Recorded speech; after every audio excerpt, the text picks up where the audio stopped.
Yeah, we're doing this. Let's just get it over with. Disney's Marvel's Spider-Man 2017 has the worst title for a Spider-Man cartoon ever because it's so hard to distinguish which one you're talking about without just putting the year on it. It's a show with no intro. It's a show where the Green Goblin looks like this. It's a show that's so unbothered by any sense of continuity that it simultaneously exists in the same universe as the rest of these Marvel shows and Ultimate Spider-Man. Somehow. We'll get into that, it's weird. And it's a show that is pretty universally hated by people on the internet for merely existing. I've been pretty neutral about it over the years because I simply hadn't watched more than one episode of it.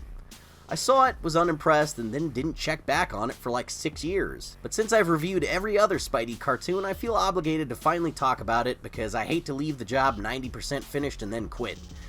So these are my thoughts as someone who didn't watch this show as it was coming out, but found it years after it was already finished and over with. Did it deserve the hate? Is it really that bad? Stick around and find out! But first, a word from our sponsor, Dungeon Hunter 6. Dungeon Hunter 6, the newest installment in the classic hack-and-slash franchise, is a free-to-play APRG with a unique hero collector feature. Play as a bounty hunter with multiple class options and not only slay bosses but also recruit them as your posse. It features both PvE and PvP game modes, including real-time guild wars and guild raids for multiplayer. In Dungeon Hunter 6, killing a boss is not the end. For every boss you defeat, you can summon up to 3 of them in the battlefield as your squad to use their skills or even shapeshift into them to harness their powers yourself. With over 100 uniquely designed bosses to beat and collect, and new classes and units updated monthly, the fun of utilizing them in battle is endless. Dungeon Hunter also lets you get creative with how you play. Ever wanted to play as a cat during a stealth mission? Of course you have, everyone has. You can also customize mounts and ride various fantasy creatures in a battle when meeting other players. In Dungeon Hunter 6, graphics are out of this world on mobile, with stunning skill animations optimized for multicasting, ensuring the best visual experience and smoothest combat on mobile devices. Download the game now for free on both Android and iOS, and use my link in the description or scan the QR code if you're on PC. Get a special starter pack worth $50 using my link with 10 summoning scrolls, 1 SSR Lieutenant, Demonic Wolf, and 1 accessory pack. Use your game account to enter the launch Lucky Spin event for free to win great prizes like an iPhone 15 Pro Max, PS5, and more. Check the description out for more details. See you there, now back to the video.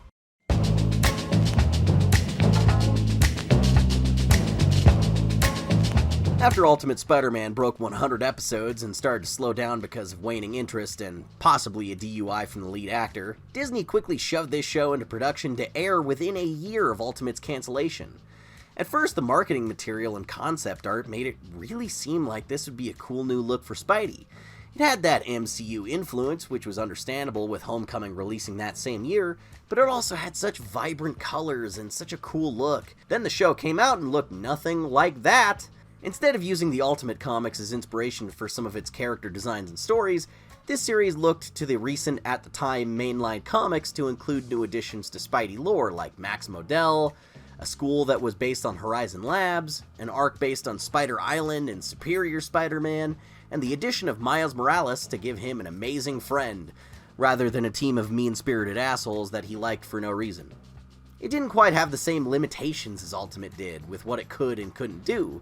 We were finally allowed to have more classic Spidey stuff too, like a proper black suit Spider-Man to Eddie Brock Venom pipeline, or a tech-based Green Goblin. But the execution of all of these things was lacking and left fans, old and young, pretty cold on this show. It made it to more episodes than spectacular, but it still didn't have the staying power that Ultimate did. Now everyone dunks on this show as the black sheep of Spidey cartoons, considering it's the weakest in a pretty strong lineage dating back to the 1960s. Firstly, now that it's over, the sense of hatred is harder to obtain because it's come and gone. I wasn't actively following it and being perplexed by its weirder choices like I was with Ultimate Spider-Man. I just heard bits and pieces or saw my friends posting clips to laugh at on Twitter early on. I must admit, the first 10 episodes are the worst slog, but once you get through that, it becomes a lot more watchable. I can't tell if the show started to find its footing once Miles joined up, or if I just became desensitized to its weirdness, but it stopped being painful to watch. At the very least, his shoulders haven't been tampered with. Take points off for that belt, though. The Season 3 costume, never mind. Ugh, and those gloves. Yeah, its animation is obviously extremely low budget for a show like this. Everyone likes to talk about the lack of shading, the basic and undetailed backgrounds, but for me the biggest offender on the visual front is the color palette. I've never seen a show this aggressively dull looking except for the Guardians of the Galaxy cartoon that this crossed over with. Look at this scene during the daytime. Why? But that had more detailed backgrounds. Spectacular Spider-Man's colors tended to get very muddy and brown, but this is a whole new level. It's so gray and unexciting to look at. At least Ultimate Spider-Man, for all its faults in writing, had strong animation and pretty decent fight scenes. It had great character designs and a clear art direction that didn't feel limited by money. It had the sauce visually. These character designs are so blocky and low effort. It's trying to use the MCU aesthetic of panel lines and layers of fabric, but with no shading or variation in colors, it's just random lines on a completely flat-looking costume. Captain America looks so naked without the letter that stands for France. Let's play Greg Land's least favorite game. Name that face! Without hearing their voice or seeing their outfit, you need to be able to identify these characters by name in under 10 seconds.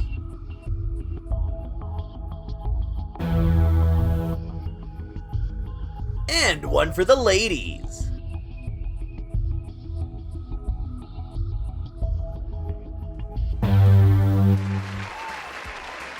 Couldn't play this game with Spectacular Spider-Man, that's for sure. On the exceedingly rare occasion that the backgrounds have some texture and the characters have some lighting applied to them, it doesn't look too bad. Kinda reminds me of the new Superman show. But those situations don't happen nearly often enough to break up the monotony. I'll give it credit for some occasionally decent animation on the fight choreography, but the biggest hurdle of getting into this series above all others was the visuals being so plain and bland. The second biggest hurdle is the dialogue. So that just happened? I think the overall plots are actually fine, sometimes even outright good, but these are conveyed with really shoddy scripts. This is a Spider-Man that says, "according to my calculations," and "carry the one," out loud in conversations to sound more smart. If I want to propel it out of harm's way against an average wind speed of 12 miles per hour, the trajectory should be a little busy at the moment. Carry the one, and... oh, got it! Okay, I understand the scientist aspect of Spider-Man can get underutilized by certain adaptations, but this is the clumsiest and most blunt way to handle it. He has to remind you with the most awkward techno-babble every chance that he can get, to the point he sounds like a bad fanfiction version of Donatello from Ninja Turtles instead of Spider-Man. Even the great power, great responsibility dialogue is presented like a chemistry formula, and it just feels a bit forced. But I also kind of appreciate the sincerity they come at it with. The science jargon slows down around Season 2, but never quite goes away. Both Marvel's and Ultimate Spider-Man break my cardinal rule of writing Spider-Man quip dialogue. Spider-Man should be annoying and unfunny to the bad guys, not the audience. I've noticed a lot of writers fail at writing these quips by resorting to Spidey rambling a sort of meta self-examination of the quips and saying shit like, "Wow, I just said a cat pun and you're a cat," or "that joke sounded better in my head, LMAO." That's impossible. It's not impossible. It's cat... cat... Can't think of a good cat pun right now. I was positive I'd run into you someday. I just made that one up. Science jokes are hilarious, don't you think? Well, I can't think of anything quippy. Oh, I thought of a quip. Ah, too late. Now, why would you want this, Mr. Purse Snatcher? It seriously doesn't match your look. Banter. That's something Spider-Man taught me. And once he starts referencing the fact that he's making jokes, they stop being jokes and are just discussions about jokes. Once Spider-Man has verbally said, "Heh, get it?" you have failed to write his quips and need to start over completely. Looks like I have to clip your wings! Get it? It's a bird joke. So this is your secret slide out. Get it? I can come up with names like that all day. This place is a hive of criminal science. Get it? Hive? Oh, no one's ever around for the good ones. You gotta stop asking people if they get things. But then how do I know if they got it? They'll laugh. If you explain something humorous, it's not humorous. But Xavier, these shows are for children, and it could probably make an 8-year-old laugh. Yeah, it'd make an 8-year-old laugh if I shoved your head into an elephant's ass and duct taped around your neck to create a vacuum seal. Shut the hell up, symmetrical double-trunk human centaphant. Is this bit too juvenile and unfunny for you? Well, the target audience for that joke is the 8 to 12 demographic, and I wrote it to sell toys, so it's above all criticism. Do you hear how you sound? Being for kids is not an excuse for things to be lazy. Let's address this since it was the most common response when I was talking about Ultimate Spider-Man, and it applies here too. It would move me to tears if I still had tears to shed. Just because it's aimed at kids doesn't mean it needs to be mindless, unfunny noise that treats the audience like they're stupid. The best media for kids is the stuff that treats them with dignity and respects them enough to know that they can handle more mature themes if it's presented in the right way, and tries to open their minds to the worlds around them. You can have children's media with deep, likable characters, character arcs with growth and development, well-written comedy, mature concepts. When you're homeless, people look right through you. It's like you're not even there. Yeah, I've been guilty of that. Unique art design, complex stories. You're going to kill me so that Superman can't. The Justice League's reputation will survive my actions, and Superman's legacy will remain intact. Interesting plan. Moral dilemmas, important life lessons, and real-world issues that are happening right outside your window. The plague has people frightened. They're looking for someone to blame. We're an easy target. Only scientific inquiry can overcome the hysteria that's gripping the country. Or at the very least, interesting and well thought out world building in creative settings. It's the best feeling when you can return to that same media as an adult and still find it enjoyable or even appreciate it from a totally new perspective now that you're older and viewing it from a different lens than you did as a child. As a kid, I used to watch you with my father. The Great Ghost was my hero. So it wasn't all for nothing. You're re-experiencing it as a whole new person now, so it's like learning to love it all over again for the qualities it had that made it timeless. The blink of an eye. In the end, what matters isn't how long we've lived, but how fully we've lived. The good we've done, the friends we've made, the love we shared along the way. Until we meet again, old friend. Not every show needs to be like that, bro. What, you mean good? Well, no, but I expect them to at least try. And you know, the MCU and Star Wars are meant for children, but we talk about those with deadly levels of importance because they're live action instead of animated. Storytelling isn't given a free pass to be low effort depending on its target audience. I hold these more recent shows to much higher standards than the older ones because a precedent has been set that these shows can and should be better. If you know these series can have all these things, then why shouldn't they? You're settling for less. Kids aren't stupid and have no standards, they deserve good shows too. You can't just wave off any legitimate criticism with that. Plus, I was 13 when Ultimate Spider-Man came out. I was in the target demographic. It's not like I'm a 40-year-old man talking about why Blue's Clues is a poorly written mystery plot. That being said, this series doesn't piss me off nearly as bad, but it also gets none of the same lame excuses and apologists as the one it replaced. It's so hated across the board, probably because it's not quite old enough yet to be considered nostalgic for the people who think every single piece of media they consumed when they were 5 years old is a masterpiece. Once everyone who watched this show as a toddler turns like 16, we're going to see a major switch up and a strong insistence that it was secretly underrated and the best Spidey show of all time. Ultimate Spider-Man feels like 104 episodes of someone smugly jingling keys in your face expecting you to laugh and clap your hands. Marvel's Spider-Man is at the very least trying. It's not really succeeding, but I feel more sincerity from this show. I don't feel like I'm being talked down to by this one. Real talk though, Miles has all the best jokes in the show. No one's coming after me. New Spider, I have come for you. Looks like that Spider-Bite gave me great comic timing. Oh, I can't. I have a date later. A date? You? Psst, kidding. I'm never doing anything. Unlike its predecessor, this show has a great voice cast going for it. We got the same Miles as the PS4 game, so he sounds good. I like the tradition of having previous Spidey voice actors playing a villain in the new show. Oh, Come on, nothing? Really? Do you know how long it took to perfect that entrance? Showmanship's a dying art form. And Josh Keaton's Norman Osborn works surprisingly well. I am the general of this battalion, Otto, not you. You are a mere doctor and take orders from me. Now get my son to safety. We also have all-time greats on the cast like Jason Spicek, Fred Tatasciore, Greg Griffin, Ben Diskin, my boy Yuri, John DiMaggio, and you know what? You're all wrong about Robbie Daymond. I'm putting my foot down. Robbie Daymond is a great Spidey voice. I know it seems like he's done some bad stuff, but people thought that about me too. It's not about what other people have said about me, it's about what I do. All I'm saying is that I saw proof that he's not a complete bad guy. That was enough for me. Though my evidence for this is the Marvel anime Disc Wars and Future Avengers. He was fantastic in both of those. Yes, his performance isn't stellar in this show, but not many others are either, even though they're all great VAs. This show just chooses the strangest takes to use. I think it came down to messy voice direction because I know these guys are better than this in other shows and games, but often deliver flat-sounding performances in this series in particular.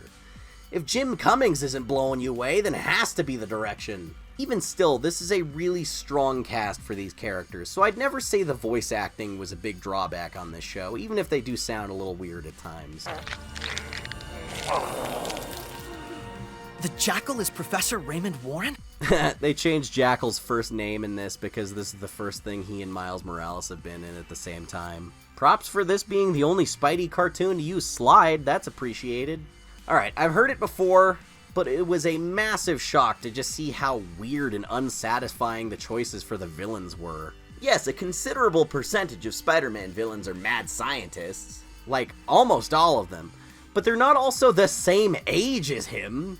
So much of the show revolves around Horizon High and multiple other gifted science schools that every major character is a student or a teacher at one of these.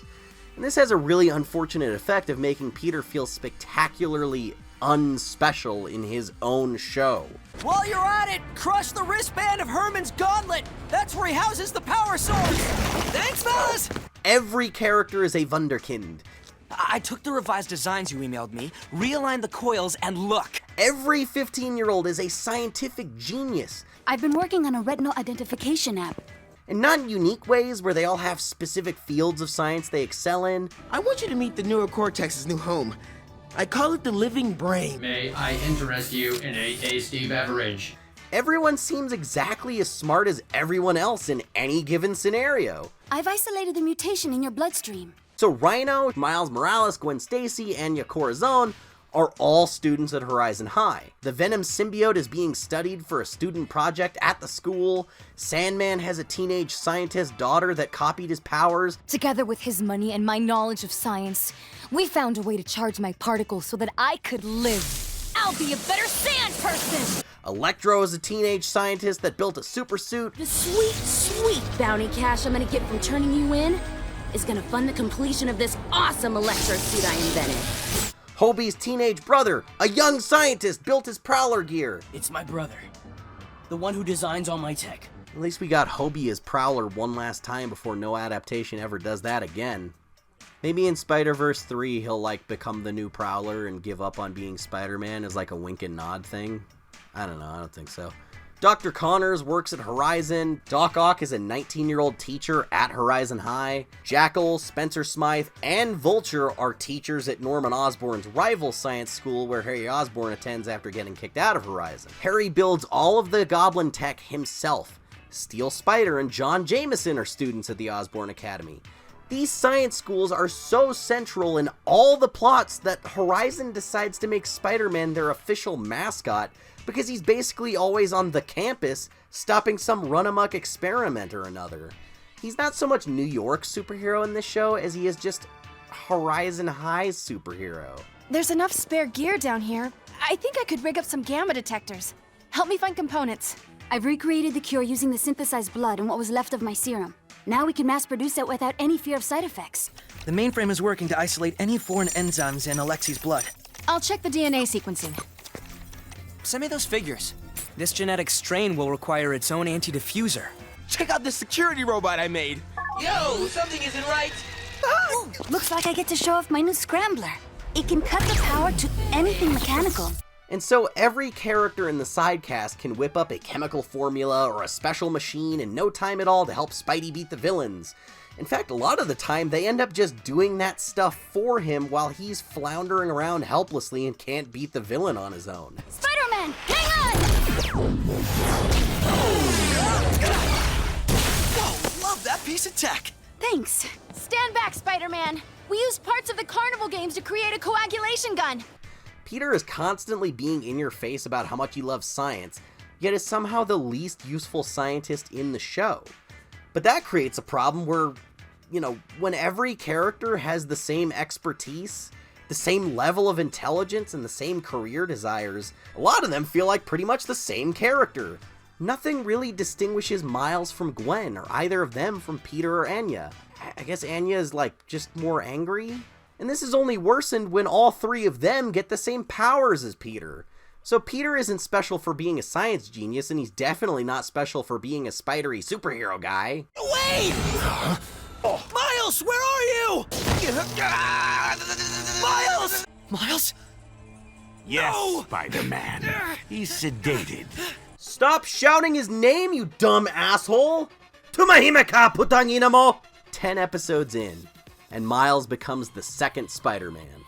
This show cuts out the middleman and has Miles, Gwen, and Anya get powers likely within a year of Peter, so really the only thing he has over them is a few additional months of experience. But they catch up to him so quickly that him being the first Spider-Person doesn't matter soon enough. They never really give Miles a superhero name either, which is irritating. What? I'm not Spider-Man. I'm a totally different guy. It's just Spider-Man and the guy who is here too. And that's just giving more fuel to the most annoying fucking people on the internet. The Disney Plus subtitles call him Kid Arachnid and Spy D, but neither of those are said in the show itself. The mentor and protege dynamic just can't work in this world, so they don't even bother with it. We're all equals. Except Miles and any other Spider friends won't show up for multiple episodes in a row, so Peter can still have solo adventures. Which just kind of begs the question some of the time, why aren't they helping? This show manages to also get Spider-Girl and Spider-Gwen in there by having them be two of the millions of New Yorkers to get copies of Peter's powers in the form of a virus during the Spider Island arc.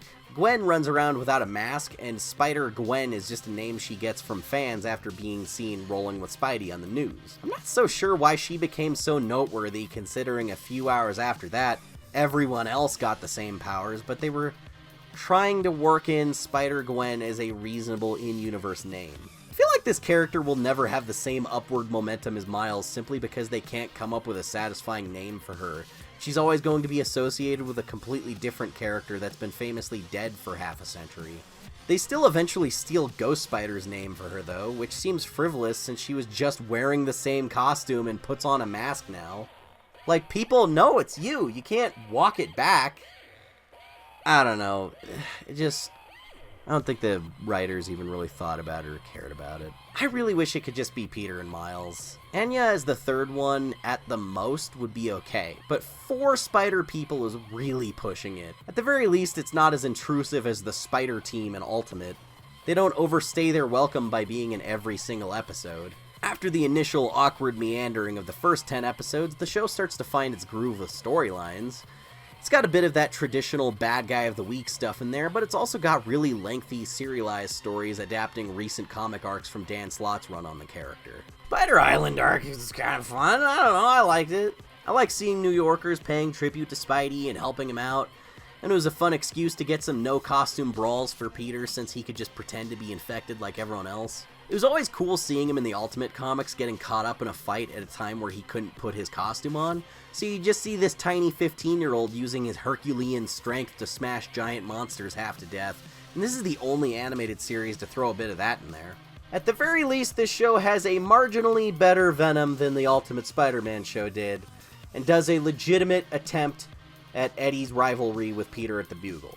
No Harry Venom, thank God. Though Eddie's not a particularly fleshed out character before getting the suit. It all happens pretty fast, and much like the comics, his motivation for hating Peter is murky, and works better if you just assume the symbiote is the driving force behind it. Nobody's doing it like 90s Spider-Man! I don't know what I'm gonna do, Anna. I had no idea it was so expensive. The tuition bill. I knew it. And job listings? No, Aunt May. This stops here. I won't let you take an extra job just so that I can stay at Horizon. This is unfortunately the worst version of this scene, but it's still good that they included it. I like how Peter gets a job at the Bugle because he can't keep paying his tuition at Horizon. Classes start Monday, and if I can't get Spidey footage to sell to the Daily Bugle, I can't afford tuition. This is uncomfortable, but I'm sure you know why I called you here. I'll have my tuition money in soon, I promise. I just need a couple more days. Unfortunately, I don't know how long I can keep your spot open here if we don't get a payment. It's something brought up in multiple episodes until he reluctantly settles on selling unflattering videos of Spider-Man getting his butt handed to him so he can stay at the school. But this arc ends when Eddie loses the suit and doesn't come back for the rest of the show, which is a giant bummer. They dedicated so much time to Doc Ock and Harry Osborn, but Eddie gets shafted so quickly, and it just feels like a giant missed opportunity. Especially since the last season is so Venom-centric. It just feels weird that Eddie is not there at all or even really talked about. This show is doing that thing where Venom is the suit and not the combination of it and someone else, so the host becomes irrelevant as the series goes on. Venom is just the goo. Doesn't matter who's inside, I guess, which I don't like. There's also a 13-episode long arc about Peter being overwhelmed with so many supervillains and his homework that he doesn't sleep at all and is just completely exhausted by the end. And that leads into 6 more episodes of a superior Spider-Man adaptation that's actually not that bad. Help! Spider-Man!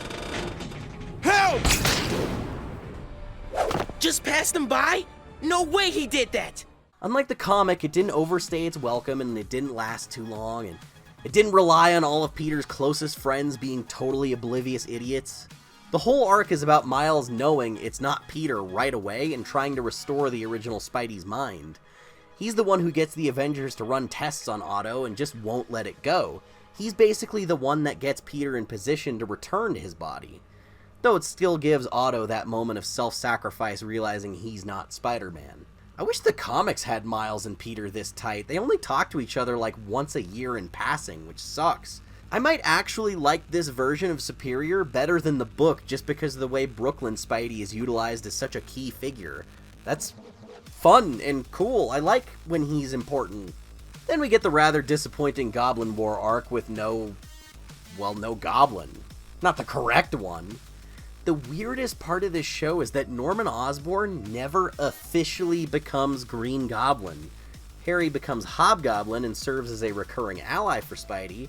Norman steals his suit one time and then fake dies, then later becomes a symbiote-infused Dark Goblin because Dan Slott storylines. The Green Goblin in this show is actually the Vulture, which is whatever. Don't care for it. But it does end on a very nice redemption arc for Doc Ock that ties the whole season together in a nice bow. I thought it was kind of ballsy to actually just kill him off. And they commit to it. He's gone. Season 3 is cut short at 12 episodes, which just screams that this show was canceled abruptly, but they do throw in a time-tested classic Invasion of the Symbiotes storyline. I like that they use the Gwenom design. Feels like a missed opportunity to not have Harry's Hobgoblin suit styled like Demo Goblin, though. Oh, and they got J.M. DeMatteis on some of it? DeMatteis? No wonder this episode has a better script than all the others. It's like the only time May has some character development in the whole show, and Spidey isn't constantly being cringy. And a Moon Knight crossover on top of it? Very Web of Shadows, I dig that. They also toss in a few symbiote characters that never really show up in adaptations like Scream, Mania, and Scorn, though they're just space monsters for the purposes of the plot, which is a little disappointing. The final episode uses a bit of inspiration from Donny Cates' Venom too, but not nearly as developed.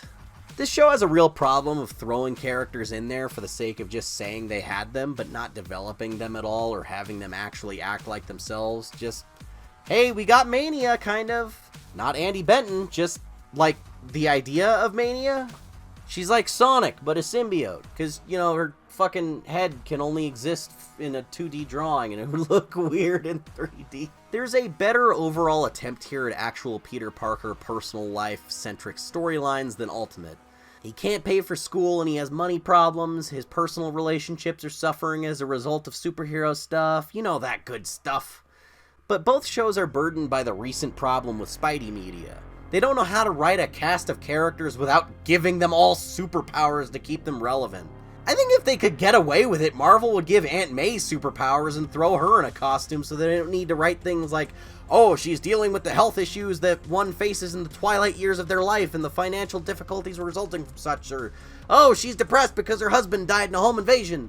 They'd rather just put her in a big, stupid robot suit and have her punching people. I mean, fuck, Mary Jane is like Ben 10 in the comics right now. Even Liz Allen in this show is Screwball, a young red-haired YouTuber who can't get people to watch her show unless she centers the videos on Spider-Man all the damn time. I appreciate the relatability of that. You'll never be her, though! There's also the weird matter of this show's placement in a shared Marvel animated Marvel universe. So Ultimate Spider-Man and Avengers Assemble both had a backdoor pilot for Guardians of the Galaxy, but their voices and designs in their final show looked a lot more like the movie counterparts once it started in 2015. Fair enough, we can excuse the change. But then it ran alongside Ultimate and Avengers Assemble. Avengers Assemble had multiple guest appearances by Ultimate Spider-Man, and those versions of them appear in his show. Okay, not for nothing, but I come from a team of heroes, and Nova, who are all teenagers, so I know a thing or three about infighting. He's doing cutaways, talking about working for S.H.I.E.L.D., and does the oh-so-hilarious monkey sound effect. That's him. That's Ultimate Spider-Man. A connection is established. The Spider-Man of this universe is the Drake Bell one. But then Avengers Assemble has a Season 5 episode where Robbie Damon's Spidey shows up instead. Then the Guardians of the Galaxy series crosses over with his show. So somehow both Spider-Men and both Guardians are canon to Avengers Assemble at the same time? What was going on over there? That's like if Andrew Garfield showed up in the first Avengers as planned, then we didn't see him for 4 years, then Civil War happened with Tom Holland and all the Avengers just pretended to not notice. The only answer I've really been given for how this works is that Season 5 of Avengers Assemble just takes place in another universe from the first 4 seasons. Which is stupid. And also Season 1 of Avengers Assemble has flashbacks to Earth's Mightiest Heroes, and that's supposed to be in the universe with Spectacular Spider-Man, so it's just a disaster. The only host for Carnage in this universe is Thanos, oddly enough. For the Guardians of the Galaxy episode, Peter's rendered in an art style closer to Ultimate Spider-Man, so he's more tall and muscular. It's just weird seeing this design look so much more manly. His costume, the mask especially, looks almost exactly like Ultimate Spider-Man, just with sleeves and a segmented belt. They also use the comic black suit and Venom design instead of the ones from this series. But Max Modell shows up and he's completely on model of the main show's art style. There's a really strange lack of cohesive art design and continuity around all of these shows. It just wasn't as tightly planned as the 90s MAU, the DCAU, the Yostiverse, or even the actual MCU movies. Which show was canon to which designs were used, it was all over the place. They didn't really care. Maybe they just didn't think it mattered, and I guess it doesn't if we're being honest, but that shared universe stuff can be really fun to engage with when it's handled well, and it's odd to see an attempt at one that's so haphazardly done, especially under Marvel's banner. No! A weird thing about doing Peter's origin in a heavily pre-established Marvel universe instead of early on is that he's now in the same age bracket as all of the legacy characters that ended up in the Champions, like Ironheart, Amadeus, Hulk, and Miss Marvel. There's even a vague hint at him having a crush on Miss Marvel, and I guess I wouldn't be totally opposed to these versions of the characters dating, but given the age difference between their comic counterparts, I see why it wasn't pursued. Unlike No Bitches McVagina Repellent over here, and shockingly every other Spidey cartoon, this guy actually ends up with Mary Jane at the end. No cliffhangers or abandoned storylines or nothing. Good for you, dork. Oh wait, they never resolved the fact that Miles' dad off-screen was transformed into a sentient swarm of bees bent on murdering his son. Oh well. When I started watching Ultimate Spider-Man, I went into it wanting to like it and defend it, but ended up not enjoying major portions of it. This show is the opposite. I went in expecting to hate it and found that it wasn't as unpleasant a marathon as I prepared for. But my overall opinion of both shows, in the end, despite their shortcomings, is the same, which is, it's fine, it's watchable, I mostly didn't want to kill myself by the end of it. Well, not because of the show, anyway. Neither of them are as good as the shows preceding them. Even at its worst, I can't hate this show. There's plenty of things wrong with it, and I absolutely see why people don't vibe with it. I certainly don't love it or anything. It doesn't get a rise out of me at all. It's just, like, fine most of the time. When stuff about it sucks, it's thankfully kind of inoffensive, I guess. I think I'm just so detached from it compared to Ultimate Spider-Man, where I was watching that one in bits and pieces as it came out and didn't like it as a kid, and can still be kind of harsh on it now. But seeing this show for the first time over the course of, like, the last month before this video drops, it's hard for me to feel strongly about it either way. Maybe it's just because I'm looking at it with the eyes of an adult instead of a kid this time. It's not an underrated, overlooked hidden gem, but it's not a complete flaming disaster that makes me angry whenever I think about it. That's reserved for Pacific Rim Uprising, the worst movie ever made by humans. Marvel's Spider-Man has a lot going against it, but I think in spite of it all, it's perfectly serviceable. It just doesn't excel at anything. It's just another Spider-Man show. Relatively unspecial and not as significant as its peers. But then, I guess it goes to a school for really gifted Spidey shows. It's hard to stand out when the competition is that fierce. I always get mad at YouTube for not putting my videos in the subscription box because people will comment, "Finally, Xavier uploads again after all these years," not knowing 3 other videos came out within the last month already. So maybe that stupid bell icon thing will help you remember I exist. If you want other ways to support the channel, you can always go hit up that Patreon for early videos and exclusive stuff because it's just $1. I'm not kidding, it's only $1. Isn't that cool? If everyone who watched this video donated $1 a month, I'd be able to afford a house for myself, so that would be really cool. You can also check out our merch on TeePublic, or just buy some of my random stuff on eBay. I have a pretty substantial collection of old toys that are still in the box in perfect condition, so go take a look in case you find something you like. And lastly, since this is a YouTube video and you probably play Fortnite, drop my creator code XavierGM next time you buy a silly dance or a cool character skin. Really helps me out. See you next time!